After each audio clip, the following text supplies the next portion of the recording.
Public.fr, l'incroyable engouement autour de Dalla est toujours d'actualité aujourd'hui. Avez-vous une idée de l'impact de la série hors des États-Unis? Patrick Duffy, ce qui est intéressant c'est que Dalla a été le seul show télévisé à devenir populaire aux USA et dans d'autres pays comme la France, l'Allemagne et l'Angleterre de manière simultanée. En général, les séries étaient diffusées aux USA pendant quelques années, le temps que ça prenne bien, avant de pouvoir être exportées ailleurs. Je crois que c'est durant la saison 2 que nous avons commencé à être diffusés en Europe, donc au moment même où on commençait à avoir un grand succès ici aux US. C'était merveilleux car ce n'était pas chose commune. Public.fr, beaucoup de guerres, de tensions, de drames entre les personnages dans la série. Était-ce la même chose entre vous en dehors des plateaux de tournage? Steve Canally, ça a toujours été un travail d'équipe, ce n'était pas facile en arrivant à Dalla, avec beaucoup de challenges, etc.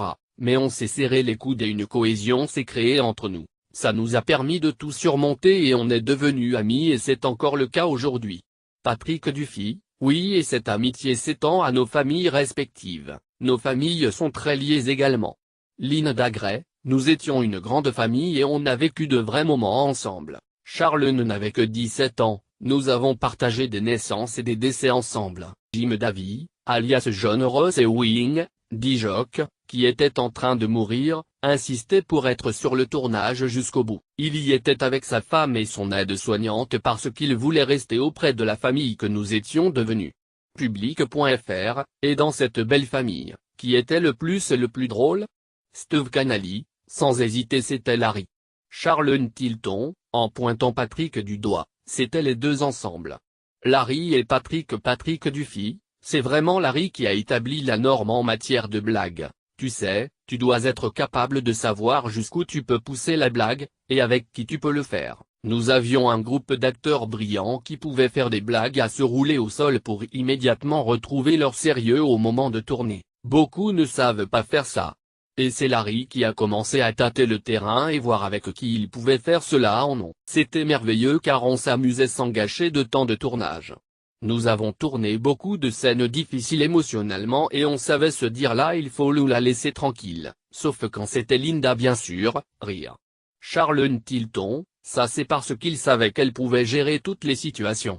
Rire général. Public.fr, petite anecdote que j'ai découvert à mon arrivée à Dalla. Est-il vrai que Larry ne parlait jamais le dimanche? Steve Canally, oui c'est la vérité, j'ai partagé une maison avec Larry et Patrick un été. Le dimanche il ne répondait pas au téléphone et n'ouvrait pas la porte si quelqu'un frappait.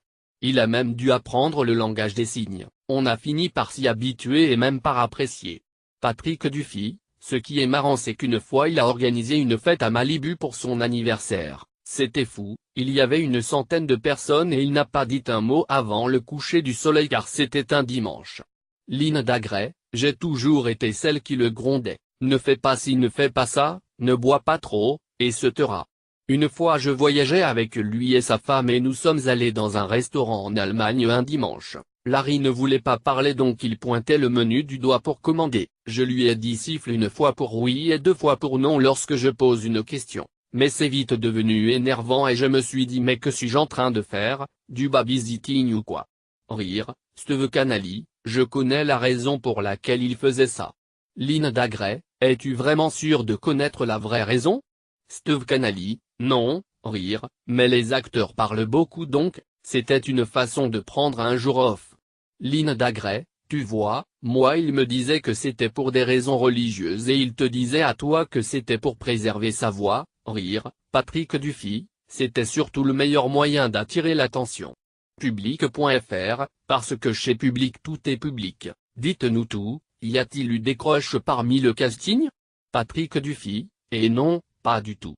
Personnellement j'ai été mis de pair avec une femme magnifique, j'ai d'ailleurs fait auditionner les femmes pour le rôle de Pamela Ewing car j'allais jouer Bobby, à l'instant où Victoria principale est entrée dans la pièce, j'ai su qu'elle avait le rôle car tous les hommes sont restés bouche bée, mais lorsque tu travailles avec quelqu'un, c'est ton travail qui prime et surtout le travail en équipe, se lancer dans ce genre de relation c'est le meilleur moyen de nuire au travail d'équipe. Et ceci était une règle d'or. C'est pour cela qu'il était si facile de se rendre au travail quotidiennement. Public.fr, la série Dalla était-elle une retranscription fidèle de la ville et de sa vie dans la réalité? Patrick Dufy, mon Dieu, j'adore t'écouter poser les questions, cet accent est merveilleux. Et là Patrick m'imite en rigolant et en s'adressant à Steve avec un accent français, tu savais que tu étais un cow-boy, et LOL. Steve Canali, pour ce qui est de la vie dans les ranchs, le Texas, la ville de Dalla, je dirais que oui. J'ai rencontré beaucoup de gens qui se sont installés à Dalla grâce à la série, ils ne l'ont pas regretté et sont heureux ici. Patrick Dufy, moi je jouais le rôle d'un businessman, mais Steve qui était à l'époque valet à Ella, est finalement devenu un véritable cow-boy à cause de son rôle. On ne pouvait pas faire la différence entre lui et les vrais cow-boys du ranch. Donc oui, le show était une bonne représentation des cow-boys, des riches héritières gâtées. Il pointe du doigt Charlene et Linda. Mais concernant l'industrie du pétrole, le regretté Larry disait toujours que l'on ne pouvait pas raconter la véritable histoire de Dalla car elle était bien pire que tout ce qu'on pouvait montrer. Linda Gray, pour moi c'est fascinant de voir comme Dalla a changé. En 1978, il ne s'agissait que de pétrole, et aujourd'hui la ville a grandi et s'est créée une autre identité, c'est totalement différent maintenant mais c'était une bonne représentation à l'époque. Public.fr, le générique américain de Dalla est très populaire, mais avez-vous déjà entendu le générique français, qui est carrément culte chez nous? Linda Gray, vous avez une chanson? Vous avez mis des paroles à la musique n'est-ce pas? Peux-tu nous la chanter? Patrick Dufy, la musique est différente aussi. Et là, oui, j'ai dû lancer le générique et chanter, mais c'était super amusant de les voir si ébahis en entendant Dalla, ton univers impitoyable. Moment culte, et hilarant. Patrick Dufy, oui, j'avais déjà entendu ce générique. J'étais en France à l'époque où j'avais fait une chanson avec Mireille Mathieu, on avait fait une émission de télé, c'était il y a 35 ans. Mireille et son équipe nous ont emmenés dîner chez Maxime ma femme et moi. À notre arrivée, une musique a commencé et tout le monde s'est levé et s'est mis à chanter. J'ai regardé autour de moi et je me suis dit oh mais qui vient d'arriver. Puis on m'a dit que c'était la musique de ma série. J'ai répondu non, voilà comment on m'a fait découvrir le générique français. Public.fr, si Dalla a connu un succès incroyable, le reboot de la série, intitulé Dalla, nouvelle génération, n'a quant à lui pas eu le même succès. Pourquoi selon vous? Patrick Dufy, l'industrie de la télé a complètement changé. Tu as de la chance aujourd'hui si tu fais 10 millions de téléspectateurs. À notre époque il n'y avait que 3 chaînes. Steve Canali, on faisait dans les 30 millions d'audience, au US seulement, la moyenne était de 20 millions par épisode. Patrick Dufy, le reboot était sur la chaîne TNT et il avait la seconde place en termes d'audience sur la chaîne lorsqu'il a été annulé. C'est vraiment devenu un business différent. Public.fr, vous avez tous eu de belles carrières bien remplies, mais il faut l'avouer, vous restez pour la plupart des gens les personnages cultes de Dalla. Est-ce une bonne chose pour vous?